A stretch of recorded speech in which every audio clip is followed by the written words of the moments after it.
अस्सलाम वालेकुम। कैसे हैं यार आप लोग? अच्छा यार, इस वीडियो में मैं आप लोगों को बताता हूँ कि आप लोगों ने अपनी सीवी प्रिपेयर कैसे करनी है, या कह लो कि ये काम ना करो तो आपकी सीवी ज़्यादा अच्छी लगेगी, या ये काम कर लो तो आपकी सीवी बाकियों के सामने आउटस्टैंड करेगी।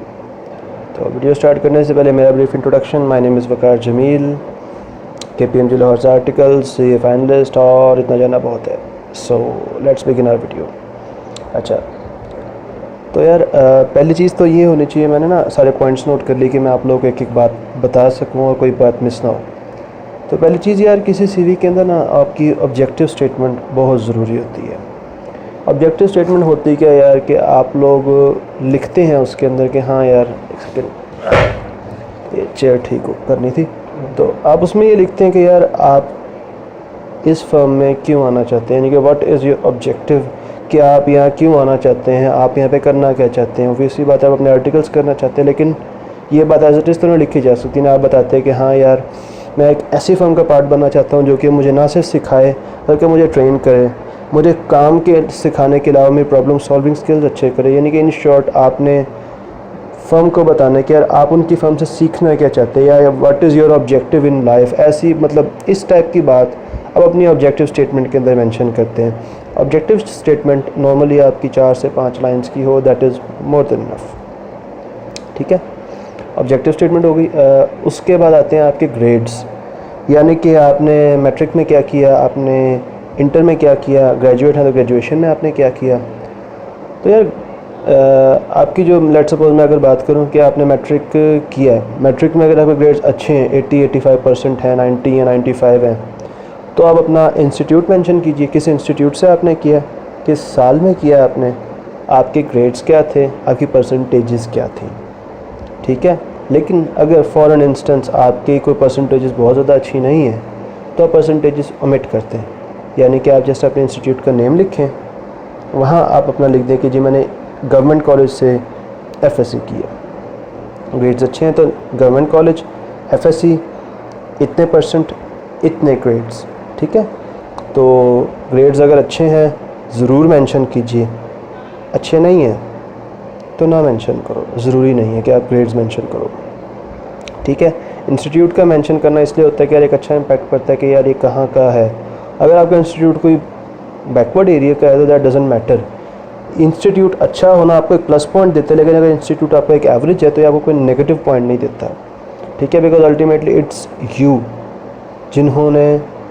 जिसने सेलेक्ट होना, नॉट द इंस्टीट्यूट। एक बहुत ज़्यादा अच्छे इंस्टीट्यूट का बच्चा अक्सर औकात फेल हो जाता है, लेकिन एक नॉर्मल इंस्टीट्यूट का बच्चा अक्सर औकात सेलेक्ट हो जाता है। वजह क्या होती है कि नॉर्मल वाले बच्चे ने अपनी एफ़र्ट्स ज़्यादा अच्छी की होती हैं, उसके अंदर वो चीज़ ज़्यादा अच्छी होती है, यानी कि कह लो कि उसके अंदर क्वालिटी ज़्यादा होती हैं as compare to the other one. मैं किसी को क्रिटिसाइज़ नहीं कर रहा भाई, मेरे बताने का मकसद ये है कि अपने इंस्टीट्यूट का नाम लिखें, ग्रेड्स लिखें, FSC या जो कुछ भी किया वो लिखें। अगर ग्रेड्स अच्छे नहीं हैं तो ना लिखें।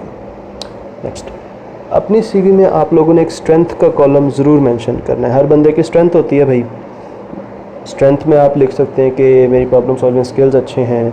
स्ट्रेंथ में आप लिख सकते हैं कि मैं कभी भी अपना फोकस हटाता नहीं हूँ, मैं कभी हार नहीं मानता। मतलब इस टाइप की बातें, वो बातें जो कि एक्चुअल में एक तो आपके अंदर हों। ये ना लिख देना कि जी मेरी प्रॉब्लम सॉल्विंग स्किल्स बहुत अच्छी है, जबकि एक्चुअल में आपको प्रॉब्लम का हल निकालना ही नहीं आता। ये ना लिख देना हरगिज़ आप कि जी मेरे कम्युनिकेशन स्किल्स बहुत अच्छे हैं, मैं बहुत आउटस्टैंडिंग स्किल्स हैं, लेकिन एक्चुअल में आपके ना हो। तो सिर्फ स्ट्रेंथ में वो बात लिखना जो कि एक तो रेलिवेंट हो। वो कॉस्ट में नहीं पड़ा था कि ये रेलिवेंट फॉर द डिसीजन, कि ये वो वाली कॉस्ट हम ऐड करते हैं जो कि इस डिसीजन के लिए रेलिवेंट होती है। तो आपने वो वाली स्ट्रेंथ ऐड करनी जो कि रेलिवेंट हो। अगर आप ये कहो जी कि मैं बहुत अच्छा म्यूजिशियन हूँ, ये मेरी स्ट्रेंथ है, तो भैया आपकी स्ट्रेंथ है, लेकिन फर्म को आपकी स्ट्रेंथ से कुछ मिलेगा नहीं। आपने वो स्ट्रेंथ लिखनी है जो कि जिसका फर्म को फ़ायदा हो। अब अगर आपके कम्युनिकेशन स्किल्स अच्छे हैं, आपकी प्रॉब्लम सॉल्विंग टेक्निक्स अच्छी हैं, इसका फर्म को बेनिफिट है, फर्म इस बात को कंसिडर करेगी। लेकिन अगर आप ये कहो कि मैं गिटार अच्छा बजाता हूँ, तो फर्म कहेगी यार सो व्हाट, राइट। तो एक तो स्ट्रेंथ लिखो, रेलिवेंट स्ट्रेंथ लिखो, और वो लिखो जो कि आपके अंदर एक्चुअल में हो। बड़े बड़े पैराग्राफ लिख दो और आपको जनाब उन स्ट्रेंथ के बारे में कुछ पता नहीं है, तो आप फारिग हैं जनाब। ठीक है। और अगर लेट सपोज आप कहते हो कि आपके अंदर स्ट्रेंथ नहीं है, तो ऐसा बात मैं मान ही नहीं सकता। हर बंदे की कोई ना कोई स्ट्रेंथ होती है। आप अपने अंदर जानो, अपनी ज़ात को जानो। वैसे भी क्वारंटीन चल रहा है, कुछ करने को नहीं है, अपनी ज़ात को जाने आप कि आपकी स्ट्रेंथ है क्या। मिसाल के तौर पे आपकी स्ट्रेंथ ये हो सकती है कि कोई बड़ा मसला भी हो जाए कोई, मैं पैनिक नहीं करता, आई डोंट पैनिक, ये एक स्ट्रेंथ है, अच्छी स्ट्रेंथ है। इस तरीके से अपना एनालिसिस लें, अपने आप को जानें कि यार मेरी स्ट्रेंथ है क्या, मैं किस चीज़ के अंदर मास्टर हूँ, मास्टर। तो get to know yourself as well. Next, आप अपनी वीकनेसेस भी लिखें। वीकनेसेस, अब नॉर्मली लोग क्या करते हैं, जी मेरी वीकनेस ये है कि मैं हार्ड वर्किंग बहुत ज़्यादा हूँ। अब लगेंगे भाई हार्ड वर्किंग हो तो इसमें क्या, हर बंदा ही होता है, खोता हार्ड वर्किंग बहुत ज़्यादा होता है, क्या उसे फर्म में इंडक्ट कर लें। तो मेरा भाई वीकनेसेस अपनी लिखें। मैं अगर अपनी वीकनेसेस में आऊँ तो मैं ये लिखूँगा sir I am short tempered but I am working on it. Short tempered होना इस बात की क्या कहते हैं, अक्कासी करता है, इस बात को एक्सप्लेन करता है कि हाँ यार ये बंदा शॉर्ट टेम्पर्ड इसलिए कि यार ये बात बर्दाश्त नहीं करता जल्दी से। अब आपने ये नहीं कहना उनको कि जी मैं शॉर्ट टेम्पर्ड हूँ, मेरे सामने अगली बात ना करना, नहीं। आप कहना sir I used to be short tempered, I am bit right now but I am working on it. मैं उसको कंपनसेट करने की ट्राई कर रहा हूँ। It used to be my weakness but I am trying to turn it into my strength. मतलब आपने अपनी वीकनेसेस बतानी है, और जब वो उसको देखें तो आपने, अगर वो पूछें उसके बारे में, तो आपने उसको शुगर कोट करके एक्सप्लेन भी करने के यार ये मेरी टेक्निकली है वीकनेस बट मैं इसको काम कर रहा हूँ, तो टेक्निकली ये भी मेरी स्ट्रेंथ है। अब कुछ लोग कहते हैं कि वीकनेसेस अपनी ना मेंशन करो। यार वीकनेस ना मेंशन करने का नुकसान ये है कि एक माइंड में बात आती है कि यार अगर ऐसा कोई बंदा नहीं है भाई मेरे जिसकी कोई वीकनेस ना हो, हर बंदे की होती है। तो अगर आप ये लिखते हो कि कोई वीकनेस नहीं है ना, इट मीन्स कि आप अपनी ज़ात को जानते ही नहीं हो, आपको ये नहीं पता कि आप कहाँ मार खाते हो। मैं अगर अपनी बात करूँ तो मैं इंतहाई लेज़ी आदमी हूँ, ये मैं वीकनेसेस में लिखा था कि that I am a lazy person. मुझे पूछा गया वकार साहब आप कहते हैं कि आप एक लेज़ी पर्सन है, तो भाईजान ज़रा ये बताइए हम लेज़ी पर्सन को रखें क्यों। मैं कहा मैंने ये लिखा है कि मेरी वीकनेस है लेज़ी पर्सन, लेकिन ठीक कह रहे हो मुझे ना रखो, बट मैं वो बंदा हूँ कि अगर एक मुझे काम दिया है, उन्हें हफ्ते का टारगेट है, मैं 6 दिन चिल मारूंगा, मैं आखिरी दिन काम करूँगा। डेडलाइन के ऊपर फ़र्क नहीं आता। लेज़ीनेस मुझे क्यों, मैं लेज़ी हूँ कि यार देखो सीधी सी बात है, मैं अगर लेज़ी हूँ ना तो मुझे अपनी शॉर्टकट्स निकालनी आती है। मैं कोई ऑर्थोडॉक्स मेथड से काम नहीं करता। मेरा काम है, मैंने करना है, उसको किस तरीके से करना है, कितने टाइम में करना है, that is up to me. Technically I am not lazy, I am a smart worker. मतलब मैंने उनको इस तरीके से बात को मोल्ड किया कि उन्होंने कहा यार he is not a lazy person, he is a smart worker. जो काम लोग एक वीक में करते हैं ये बंदा एक दिन में करता है। तो टेक्निकली मैंने अपनी बात को जस्टिफाई कर दिया। एग्जैक्ट वर्ड्स तो नहीं जो मैंने वहाँ बोले थे, बट मिलते जुलते हैं। सो ऑब्जेक्टिव स्टेटमेंट, ग्रेड्स मेंशन करना, स्ट्रेंथ बताना, वीकनेसेस बताना। नेक्स्ट आती है एक्स्ट्रा करिकुलर एक्टिविटीज़। अच्छा यार, अब एक्स्ट्रा करिकुलर एक्टिविटीज़ के ऊपर एक सबसे बड़ा मसला ये आता है कि हम जो चीज़ माइंड में आती है ना, फ़लाँ कह रहा है यार तू क्रिकेट लिख दो, फ़लाँ कह रहा है तू फुटबॉल लिख दो। भाईजान वो बात लिखो जो एक्चुअल में आपके अंदर है। सिंपल सी बात है यार, आप एक्स्ट्रा करिकुलर एक्टिविटीज़ में वही बात लिखें जो कि एक्चुअल में आपके अंदर है। मैंने लिखी थी आई एम अ डिबेटर, मेरे में थी अल्हम्दुलिल्लाह, और इसके ऊपर मुझसे क्वेश्चन किया गया था। मैनेजर इंटरव्यू में बाकायदा उन्होंने मुझसे 2.5 से 3 मिनट की इंग्लिश डिबेट करवाई थी। जो मैंने सीवी में बात लिखी थी अगले ने भाई मुझसे पूछी थी। तो सीवी में एहतियात से जो भी लिखोगे तुमसे वो पूछेंगे, और ना सिर्फ मुझसे इंग्लिश डिबेट करवाई थी, मैंने लिखा था that I am also an English essay writer, अल्हम्दुलिल्लाह हूँ भी। तो क्या कहते हैं मुझे, आप एक इंग्लिश एसे राइटर हैं, चलो ये बताओ कि कवर लेटर क्या होता है, और कवर लेटर तुम अपनी सीवी के साथ लेके क्यों नहीं है। I still remember managerial interview था सेकंड। तो मैंने कहा यार सवाल अच्छा किया। मैंने कहा सर पेज पेंसिल दीजिए, कवर लेटर हाजिर है। उन्होंने क्या कि मेरी सीवी मुझे दी, लो वकार साहब ज़रा ड्रॉ करो इसके पीछे। भाई जो स्किल लिखा था अल्हम्दुलिल्लाह मेरे अंदर था, कवर लेटर मुझे बनाना आता था, फ्रेश रिवाइज़ करके गया था, कवर लेटर मैंने बना दिया अल्हम्दुलिल्लाह, बेहतरीन बना दिया। वो देख के उस बंदे का भी यार अच्छा फिर आगे से सवाल, मतलब इतनी जल्दी आपको छोड़ते नहीं है। सवाल कहते हैं यार एक बात बताओ, तुम कवर लेटर लेके क्यों नहीं आए साथ, सीवी के साथ कवर लेटर लेके क्यों नहीं आए? मैंने कहा सर मैं यहाँ पे आर्टिकलशिप या इंटर्नशिप करने आया हूँ, मैं यहाँ पे जॉब करने नहीं आया। कवर लेटर आप सीवी के साथ तब लगाते हैं जब आपने जॉब करनी होती है। This is not a job, it's an articleship. भैया ये आखिरी लाइन थी मतलब मेरे इंटरव्यू की। इसके बाद अगला पर्सन इम्प्रेस हो गया था अल्हम्दुलिल्लाह। बाद में मुझे जब मेरी सिलेक्शन वगैरह हो चुकी थी तो उसने मुझे कहा था कि यार तेरे 2-3 जवाबों ने ना हमें लाजवाब कर दिया। तो माय पॉइंट इज़ दिस कि यार एक तो वो बात लिखो जो आपके अंदर एक्चुअल में है, दूसरी बात जो है ना उसको एक्सप्लेन अच्छे तरीके से करो। आपको हाजिर जवाब होना पड़ता है। उस टाइम पे मैं बिल्कुल ब्लैंक भी हो सकता था। I should have been like, मैं चुप हो जाता कि सर मुझे नहीं पता मैं क्यों नहीं लेके आया, मैं नेक्स्ट टाइम ले आऊँगा या मैं अभी ले आता हूँ। मेरे माइंड में बात थी, मैंने उस बात को ये फ़ौरन एग्जीक्यूट किया, ले sir this is the answer. So my point is this कि यार आपको विजिलेंट रहना पड़ता है और अपनी सीवी को 100% जानना होता है। खैर नेक्स्ट चीज़ आती है अभी हॉबीज़। यार हॉबीज़ के अंदर आप लोग हमेशा एक ब्लंडर मारते हो। हर बंदा एक बात लिखते है that book reading book reading book reading book reading. और मेरा भाई कौन सी बुक रीडिंग करते हो आप बताओ उसके अंदर? कि मुझे क्रिमिनोलॉजी पसंद है, मुझे साइंस फिक्शन पसंद है। फिर साइंस फिक्शन के अंदर आपको कौन कौन से रीड करते हैं, क्रिमिनोलॉजी में आप कौन कौन से रीड करते हैं?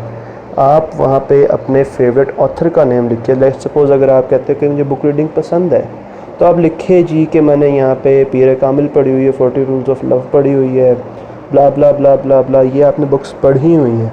और वही बुक्स लिखिएगा, मैं बार बार कहता हूँ, जो कि आपने एक्चुअल में पढ़ी हों। ठीक है? क्योंकि अक्सर औकात जो बुक आपने पढ़ी होती है ना वो अगले ने भी पढ़ी होती है। आप लिख दो कि जी मैंने पीर कामिल पढ़ी है, अगला जो भी वो कहे अच्छा यार आपने पीर कामिल पढ़ी है, कमाल है यार, ज़रा फ़लाँ पोर्शन के टाइम पे वो जो फ़लाँ लड़के के साथ जो हुआ था वो सीन ज़रा मुझे बताते हो उसमें क्या था। या इन शॉर्ट पीर कामिल के जॉइंट पे एक दुआ मांगता है, अगर आपने पढ़ी हुई है तो वो दुआ क्या थी थोड़ी बहुत याद है? अगर उस टाइम नहीं पढ़ी हुई ना तो बहुत बुरा इम्पैक्ट बढ़ता है। और झूठ बोलने के ऊपर ना आपकी बेइज्जती भी होती है और 90% जो आपका पिछला सारा काम होता है वो 90% रुल जाता है। झूठ नहीं बोलना सीवी में, वही बात लिखी है जो एक्चुअल में आपके अंदर है। बुक रीडिंग है ठीक है, कोई हॉबी अगर नहीं भी है ना तो यार कोई तो हॉबी हर बंदे के अंदर ही होती है और कुछ नहीं। अगर आपको कोई शौक़ नहीं, आपको एंड्रॉयड के अंदर ऐप्स करने का तो हर बंदे को ही शौक़ होता है। मैं अगर अपनी बात करूँ तो अपने अंदर हॉबीज़ होती हैं हर बंदे, कुछ की गार्डनिंग होती है, कुछ की स्टैम्प कलेक्शन होती है, वगैरह वगैरह वगैरह वगैरह वगैरह। तो मेहरबानी करके कुछ लिखो। और अगर कोई हॉबी नहीं मिलती ना तो हॉबीज़ का सेक्शन उड़ा दो, ज़रूरत ही नहीं है भैया। रेलेवेंट बात लिखो, टू द पॉइंट लिखो, आपने ज़्यादा नहीं लिखना। सीवी भरी भरी नहीं अच्छी लगती, सीवी सिंपल और टू द पॉइंट अच्छी लगती है। अगर आपके पास माशाल्लाह स्किल्स हैं तो लिखिए, नहीं है तो इग्नोर कीजिए। It is not a race कि अगर अगले ने सीवी में 50 बुक्स लिखी हैं तो मेरी कम से कम 100 होनी चाहिए, नहीं। अगर आपको बुक रीडिंग नहीं पसंद दैट डजंट मैटर। तो अगली बात, सीवी के अंदर हम एक बात लिखते हैं रेफरेंसेस। उसके आगे बाद सिंपल से एक लाइन लिख दीजिएगा will be furnished upon request. इसके ऊपर ना कोई बंदा बात करता है ना कुछ। अक्सर बच्चे मैंने अक्सर देखा है यार कि जिनका रेफरेंस होता है ना वो उस रेफरेंस का उधर नाम लिख के आ जाते हैं सीवी के अंदर। भाई बहुत बुरा इम्पैक्ट पड़ता है, मेरे बात नहीं करो, क्यों जलील होते हो और अगले को भी जलील कराते हो। तो रेफरेंसेस के अंदर सिर्फ ये लाइन लिख देना will be furnished upon request and that is fine. बाकी कुछ टिप्स हैं आपके लिए यार कि क्या करना है आप लोगों ने। पहली बात तो जिस भी इंटरव्यू के लिए जाओ, चाहे फर्स्ट हो चाहे सेकंड हो चाहे थर्ड हो, मतलब HR हो, मैनेजरियल हो, पार्टनर हो, 3 CVs 3 कवर में होनी चाहिए। ठीक है? दूसरा, आपके जो स्लीव्स हैं ना वो स्लीव नहीं चढ़े होने चाहिए मेरा भाई, मेरे स्लीव आके बटन होने चाहिए। फिर आपका जो ये फर्स्ट बटन, एक तो ये वाला बटन होता है ना जिससे टाई बनता है, जिसके पास टाई होती है वो तो खैर खुला ही होता है हर बंदे का। उसके जो बिल्कुल नीचे वाला बटन होता है ना वो नहीं खुला होना चाहिए। That looks literally shit, apologies for my language. तीसरी बात, आपका जो परफ्यूम होना चाहिए ना वो अच्छा होना चाहिए। परफ्यूम लगा के जाओ, बॉडी ओडर हर बंदे की होती है, तो अच्छा परफ्यूम होना चाहिए। नहीं होना चाहिए कि बहुत ज़्यादा स्ट्रॉन्ग है, ये नहीं होना चाहिए कि बहुत ज़्यादा फ्रेल है या बहुत ज़्यादा वीक है, नहीं। बैलेंस्ड परफ्यूम हो, डीओ यूज़ करो ताकि स्वेटनिंग ना हो आप लोगों को। बाकी माउथ फ्रेशनर यूज़ करें ताकि जो आपके सामने वाला बंदा है वो आपकी किसी भी बात करने की वजह से, आपके माउथ की स्मेल की वजह से तंग ना हो। ये वो बातें हैं जो कि प्रैक्टिकली होती हैं, इंसान है हम लोग। सो इन बातों को अपने माइंड में रखो। और आपने, हाँ, एक और बात, अक्सर लोग क्या करते हैं कि अगर मुझे आज इस इंटरव्यू की कॉल आई है, मेरा सुबह इंटरव्यू है ना, तो भाई मैं फ़ौरन नाई के पास पहुँच जाऊँगा, हाँ भाई ये कर दे, वो कर दे, ये वो। भैया अपनी ट्रेनिंग ना, इंटरव्यूज़ का बिकॉज पता लग जाता है कि 2-3 दिनों में कमेंट्स होना शुरू हो गए, पता लग जाता है इसको भी कॉल आ गई, इसको भी कॉल आ गई, आपको भी कॉल आने वाली है। तो भैया आपने जो ट्रिमिंग है ना 1-2 दिन पहले करवा लिया करो। ये नहीं कि इंटरव्यू सुबह और आपको घंटा पहले अपनी ट्रिमिंग करा के जा रहे हो, वो बुरी लगती है। That looks odd. 1-2 दिन में ना आपके बाल वगैरह एडजस्ट होते हैं तो एक नेचुरल सी लुक आती है, सोफिस्टिकेटेड लुक आती है। तो ये थी सारी बातें जो मैंने सीखी हैं, जो मेरे साथ हुआ है, जो मेरे दोस्तों के साथ हुआ है, जो मैंने इधर उधर के सेमिनार्स अटेंड करके हासिल की हैं, फर्म में रहते हुए जाना, ये वो, मतलब ये वो सारी बातें थी जो कि मैंने आप लोगों को बताना ज़रूरी समझता था कि यार ये ज़रूरी हैं। इन बातों को अपने माइंड में रखो और आपका सीवी वाला जो काम है वो ख़त्म हो जाएगा। सीवी आपकी फ़र्स्ट इंटरव्यू में भी चलती है, आपके मैनेजरियल इंटरव्यू में भी चलती है, पार्टनर इंटरव्यू में भी अक्सर पार्टनर आपकी सीवी देख लेते हैं। तो भैया सीवी बहुत ज़रूरी है, सीवी के ऊपर वर्क करो। सीवी और आप दोनों मिरर्स होने चाहिए, मिरर इमेजेस होने चाहिए। जो सीवी में लिखा है वो एक्चुअल में आपके अंदर एग्जिस्ट करना चाहिए। सीवी में लिखा है कि आप एक अच्छे कम्युनिकेटर हैं, तो you should be a good communicator as well. CV में लिखा है कि आप ये कुछ अचीव कर चुके, तो यार आपकी ट्यून, आपके जेस्चर्स उस चीज़ों को बताने चाहिए, उन चीज़ों को पोर्ट्रे करना चाहिए। मैं अगर कहूँ कि जी मैं बोर्ड का टॉपर रह चुका हूँ, तो मेरा एटीट्यूड ऐसा होना चाहिए कि मैं बोर्ड का टॉपर हूँ, ना कि कोई मैं किसी शो के अंदर जुगते वगैरह खा के मार के आ रहा हूँ। ऐसा नहीं होना चाहिए। आपके माइंड, आपके फेस पे सीरियसनेस होनी चाहिए। ये नहीं कह रहा कि आप 24 घंटे ऐसा फेस बना के रखो, नहीं, यू शुड बी प्रोफेशनल। और हाँ, मेन चीज़, मैनेजरियल इंटरव्यू हो, HR इंटरव्यू हो, इवन पार्टनर इंटरव्यू भी हो, भाई मजाक ना करके है ना उनके साथ, don't crack a joke in any interview.